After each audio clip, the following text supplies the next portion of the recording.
Meron tayong gagawin.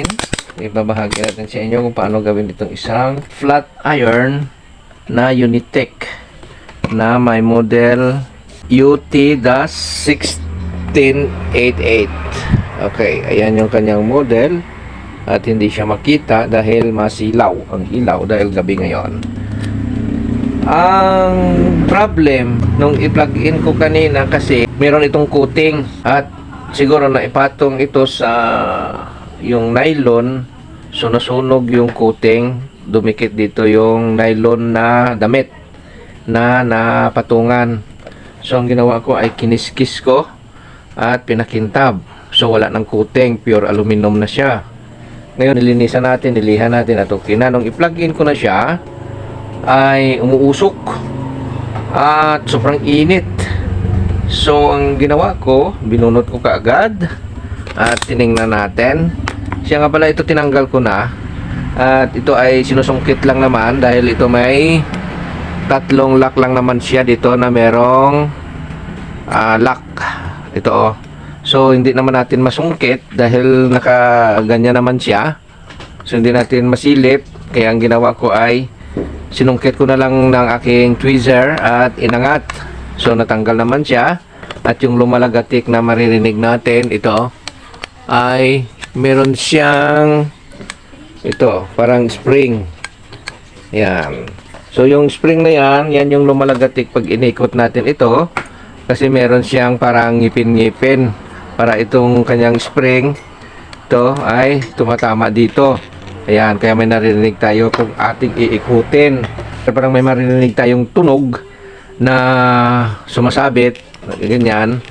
So, yan yung indication na naikot natin. Ngayon, tinanggal ko na ito, hindi ko ipinakita ang pagtanggal. At saka ito, dito ito galing sa loob. Pero bago ko tinanggal, ay nasit ko muna sa 0.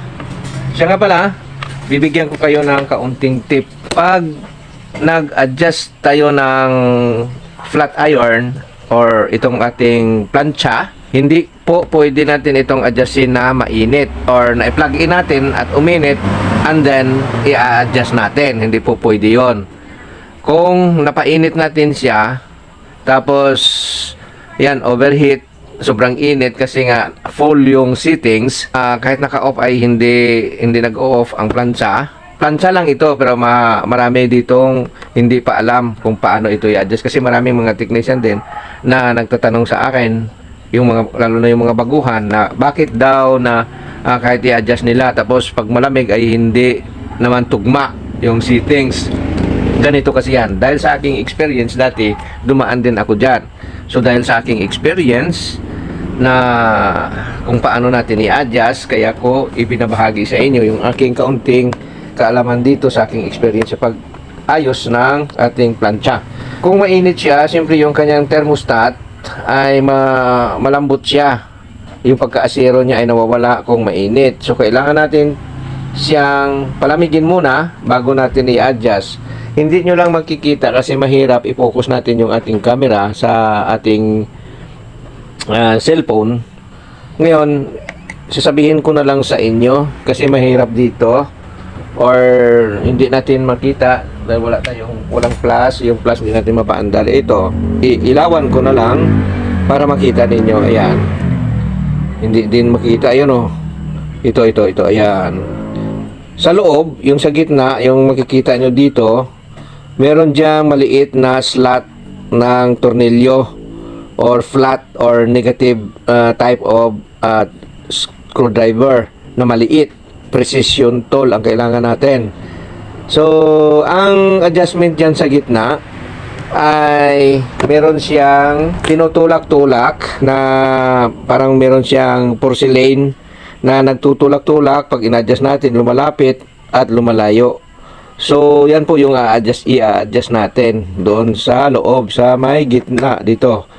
So, natatakpan nito dahil nakapasok siya dito sa loob. May half moon siya na butas. At saka ito, tatakpan din ng ganito, ng kanyang knob. Ngayon, dahil may knob siya, hindi natin ma-adjust. Kaya natin pinalamig, tinanggal natin itong knob, tinanggal natin yung extension. para po madukot natin itong screw dito sa gitna. Ngayon, okay, tanda natin, ito, plancha lang ito, Lods, pero mahaba ito. Dahil nagtuturo tayo, dahil kung gagawin lang natin ito is mabilis lang. Pero dahil nagtuturo tayo, kaya tumatagal. Okay, balik tayo dito. Ayan, makikita nyo sa aking tester. Ayan, kasi masilaw po yung ilaw. Iangat natin. Sandali, pause muna natin. Okay, itinaas ko lang yung ating ilaw para po makita ninyo yung aking sinasabi. Ngayon, ito. Ang gagawin natin ay kukuha tayo ng maliit na screwdriver para po i-adjust natin. Ngayon, ilagay natin itong ating test probe dito. Ayan. So, kung makikita nyo dyan sa ating tester, ay gumalaw po yung needle. Okay, so ilagay natin doon para makita ninyo na nakakonekta siya. Okay, ngayon ito, kukuha tayo ng ating precision screwdriver at hindi tayo makakagamit ng mahaba ito kasi sagabal itong kanyang handle. Ang gagawin natin, ito yung kanyang dulo na detachable. Yan po yung gagamitin natin. Ngayon, kukuha tayo ng maliit na slotted screwdriver, yung maliit, itong number 1.5. Ito, 1.5, maliit. Ipapasok natin siya ngayon dito sa loob habang ito ay nagre-reading at habang malamig itong ating plancha. Okay, malamig siya. Take note, malamig. Okay, ipihitin lang natin ito, yung paluwagan natin hanggat gusto natin or hanggat mawala siya. Diyan, ayan, di ba? Nung niluwagan natin na niluwagan, naangat na siya o mataas na, hindi pa rin nag-off. Kailangan kasi naka-zero itong ating settings. Ibalik natin, ibaon natin. Okay, hindi lang makita yung ginagawa natin, pero iniikot ko siya ng clockwise, pabaon. Ayan o, kung nakita nyo, di ba? So, ayan na siya. Napihit na natin. Ibalik natin ito ngayon, ito lang, yung kanyang knob extension. Ibalik natin sa loob. At pipihitin natin ito. Naka-off siya, di ba? Naka-off. Pihitin natin na ito ng bahagya. Ayan o. Ngayon, itatapat natin dito sa ating knob. Okay? Ayan, off. Itatapat natin sa knob ang kanyang slot. Ito. Yan, nakatapat doon sa dulo, sa harapan, yung kanyang half moon. Ngayon, naka-on po siya. Tingnan natin ngayon ito, yung half moon din. Ito siya. Hindi natin ibabaon ito, isusukat lang natin. Okay. Meron siya ditong arrow. Ito. Makikita nyo, ayan. Kayo na mag-close up sa inyong phone. May arrow yan. So, ibig sabihin, yung arrow na yan, itong mga numbers dito, or indication like off. Okay, off. Tapos merong nylon, merong silk, at yung iba pa ay hindi na makita dahil burado na. Okay, hanggang sa maximum. Okay, so itapat natin itong half moon, ito, doon. So, ibig sabihin, ito siya. Ito, yung sa, hindi ko makita itong pangalan niya, basta dito nakatapat. Ngayon, ilagay natin doon, ganyan. Diba? So, ibaon natin. Subukan natin ibaon. Ayan. So, i-off natin. Ayan o, nag-off na siya. Ngayon, naka-off na siya. I-on natin. Ayan, so kaunti pa lang. Ngayon, dito natin ipipihit. Dito sa may unang dot. Hindi lang makikita, tanggalin natin. Ipihit natin sa may unang dot. Itama natin dito sa may arrow. Ito. Hindi makita yung ginagawa natin. Ayan. Dito dapat mag-umpisa yung on sa may dot. Ito, yung dot. Dito sa may arrow itapat. Ngayon, tanggalin natin itong knob. Okay. Ayan. Sinundot lang natin at inangat. Okay. Ayan. Ngayon, tanggalin natin itong extension. Ayan, natanggal na natin. At ikutin natin uli ito ng ating precision screwdriver. Kanina sabi ko, clockwise binaon natin, binaon. Kasi pag counterclockwise ay aangat yung tornilyo doon sa sentro. or sa center. Ngayon ibaon natin clockwise yung pagpihit hanggang sa siya ay mag-off. Okay, baon natin. Tingnan nyo lang mabuti. Ayan, nag-off na siya, di ba? Ngayon, dahil siya ay nag-off na, ibalik natin sa on. Okay, balik natin sa on. Ayan, nabalik na natin sa on, di ba? Dahil ang sabi ko kanina sa inyo, dapat dito sa may unang dot, dito sa nylon, dapat naka-switch on. Okay, ayan, switch on siya. So, ibalik natin ito, yung ating knob. Okay, balik natin. Ayan siya, nabalik na natin ha. Ngayon, ibalik din natin itong ating knob. Okay, ayan siya, di ba? Naka-on dito sa my dot. I-off natin, pihit natin ng off. Ayan, di ba? So, i-on natin. Di ba? Ayan, oh. May off na siya kanina, walang off. Doon sa simula pinakita ko. Ngayon, ito, dapat ganyan pagpihit mo. Dito pa lang yan mag-on sa unang dot. Ayan, oh. Di ba? Pagtapat ng dot, dito sa may arrow, saka pa lang mag-on. Okay, off natin uli. Ito, oh. I-on natin. Ayan. Sakto. Pagtapat ng dot, dito sa arrow, saka siya magpitik. At may maririnig din tayong lagatik. So, yan na po yung tamang settings nito. At maiwasan na nating ma-overheat. Sobrang init, nagbabaga. Dahil kanina, naka-full. Ibig sabihin, full contact, kahit i-off natin, ay wala na siyang off. Umaandar pa rin. So, walang control. Kaya masusunog yung damit. Okay, so ganon ang ginagawa natin ngayon. Dahil ginalaw natin yung tornilyo sa gitna, ang mangyayari po dito ay maaring luluwag yung ating adjuster na ina-adjust natin, luluwag siya. Dahil po tinanggal natin yung dikit. Dahil mapandikit po yan na kulay puti. So, tanggalin natin uli yung knob, ito. Tanggalin natin. Ganon pa rin yung gagawin natin, yung aking tweezer. Nilagay ko dito sa loob, sinungkit natin. Ayan. Okay? Ingatan natin na hindi ito mabali yung kanyang lock. Kasi pag nabali ito, wala na. Wala na tayong pangpihit dyan. Okay. Iwan ko lang kung may mabibili. Pero kung may mabibili, matagalan pa. Okay, ayan. So, tanggalin natin itong plastic na extension. Ito. Tinanggal natin. At yung kanyang adjuster na natanggal yung ito. Natanggal yung dikit. So, lagyan natin yan ng dikit. Kung may rugby, lagyan natin ng rugby para hindi po siya magalaw. Ngayon ito, meron naman tayo ditong, hindi ito sponsored ha. Binili ko ito.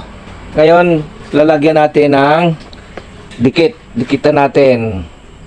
Okay, dahil yung ating pandikit ay hindi po makaabot doon sa gitna. So, nilagay natin sa dulo ng ating tweezer at lalagyan natin doon. Okay, para po hindi po siya gumalaw kung sakaling mag-okay na. Okay, lagyan natin ng dikit. Ayan. At lalagyan na natin ng dikit. Linisan lang natin ito para hindi matuyo. Tapos, ibalik natin yung kanyang lock. Okay. Ngayon, dahil nalagyan na natin at para hindi po dumikit dito yung ating nilagay na pandikit, yung aking mga technique po, pasensya na kayo kung yan lang po. Pero, palagay ko marami po ang hindi nagpapakita ng ganito sa plancha.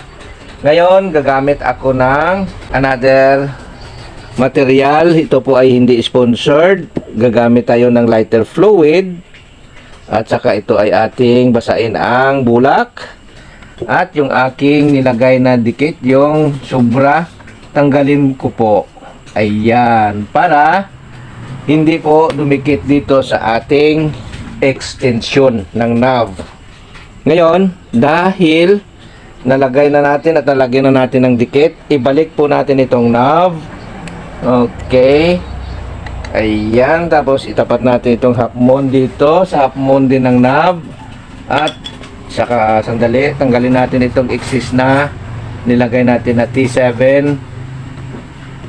T7000. Okay, ngayon ito na siya. Ilagay na natin ito. I-off natin. Ayan, i-on natin. Naka-on siya. So, dapat, dahil naka-on siya dito sa unang dot natin ilagay. Okay, ayan. Ito po ang plancha. Ay malamig na malamig. Ayan o.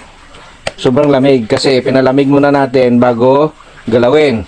Ngayon, tingnan nyo ng mabuti dito sa ating test probe at sa ating tester pala.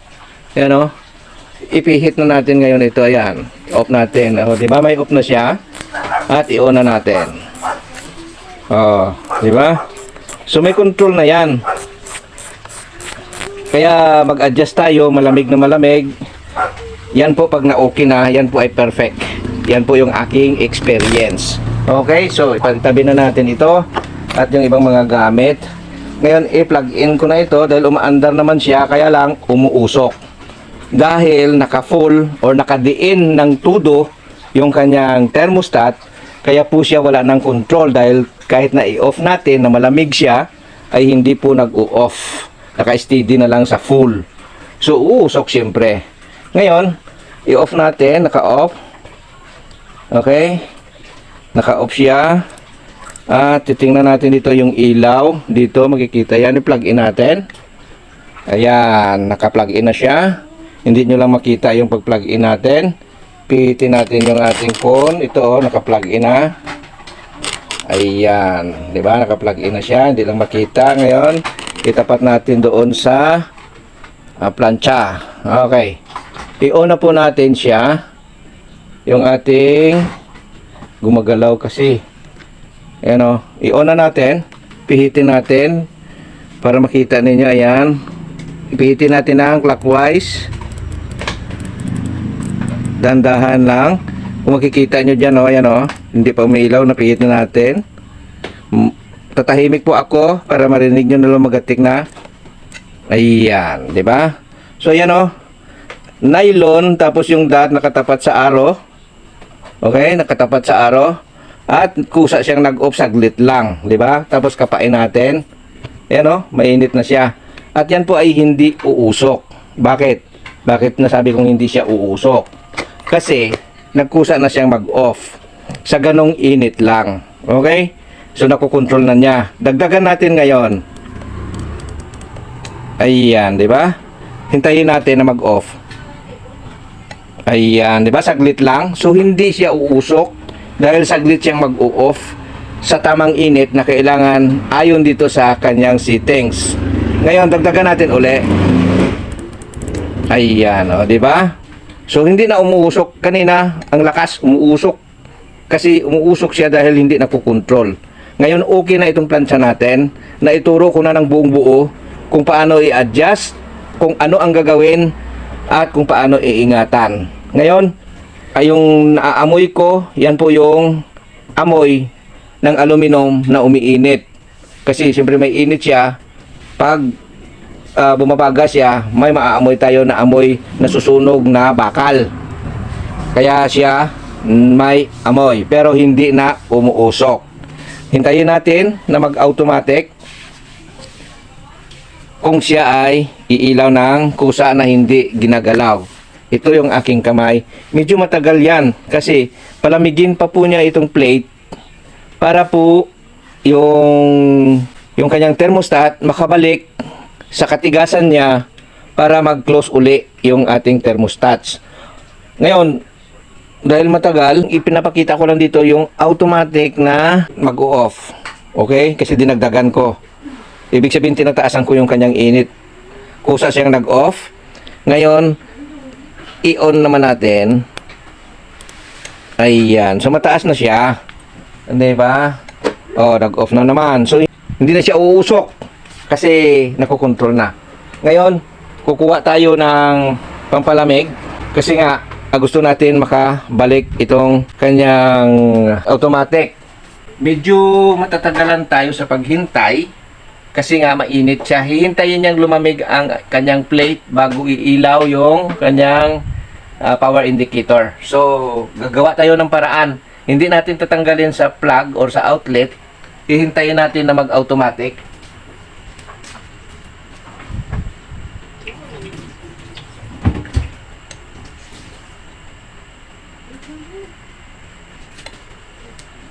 Ayan, di ba? Narinig nyo na lumagatik, tapos umilaw, and then nawala. So, hindi na siya uusok dahil kusa na siyang aandar at kusa siyang mag-o-off.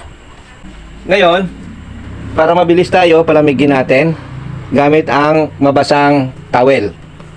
Okay, ayan, sumisirit, di ba? Oh. Tapos yung usok, siyempre mabasa ito. Ayan o, mabasa. Yan yung umuusok, hindi na yung plancha na umuusok. Yung basa na towel, yung umuusok. Ayan o, umilaw, di ba? Kasi pinalamig ko siya ng mabasang towel. Okay? So, palamigin natin uli. Para makita nyo na nag-automatic yung pag-ilaw.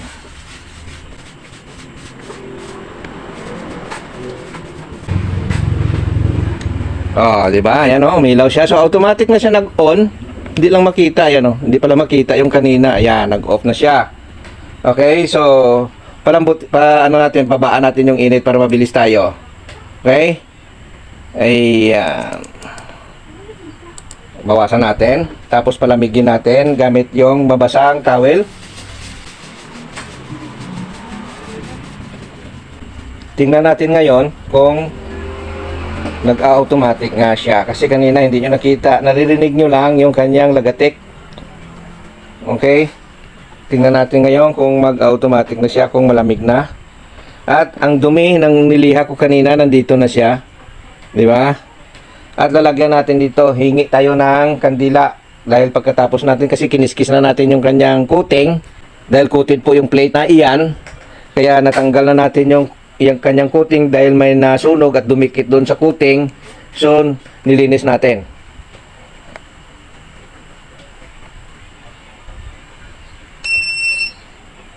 Okay, ayan o, nag-automatic o. Diba? Ayan. At tumunog yung ating ngayon, solve na yung ating ginagawa. At naipakita na natin kung paano. Plancha lang ito, pero mahalaga ito dahil halos lahat ng may mga estudyante, may nag-aaral at nag-oopisina ay gumagamit ng plancha, kaya mahalaga itong plancha na ito. Okay? So, kung umabot ka sa bahagi ng video natin, maraming salamat. At kung hindi ka pa nakasubscribe, subscribe na po. Pa-click naman ang notification bell at pindutin po yung all para maging updated ka sa lahat ng mga bagong video na ating i-upload. At pa-share ng video natin kung sa palagay mo ay nakakatulong ito sa iba. At shoutout po sa ating lahat, sa lahat po ng mga kaibigan natin dito sa YouTube. Shoutout po sa inyong lahat. Okay, so ito na. Maraming salamat. Bye-bye.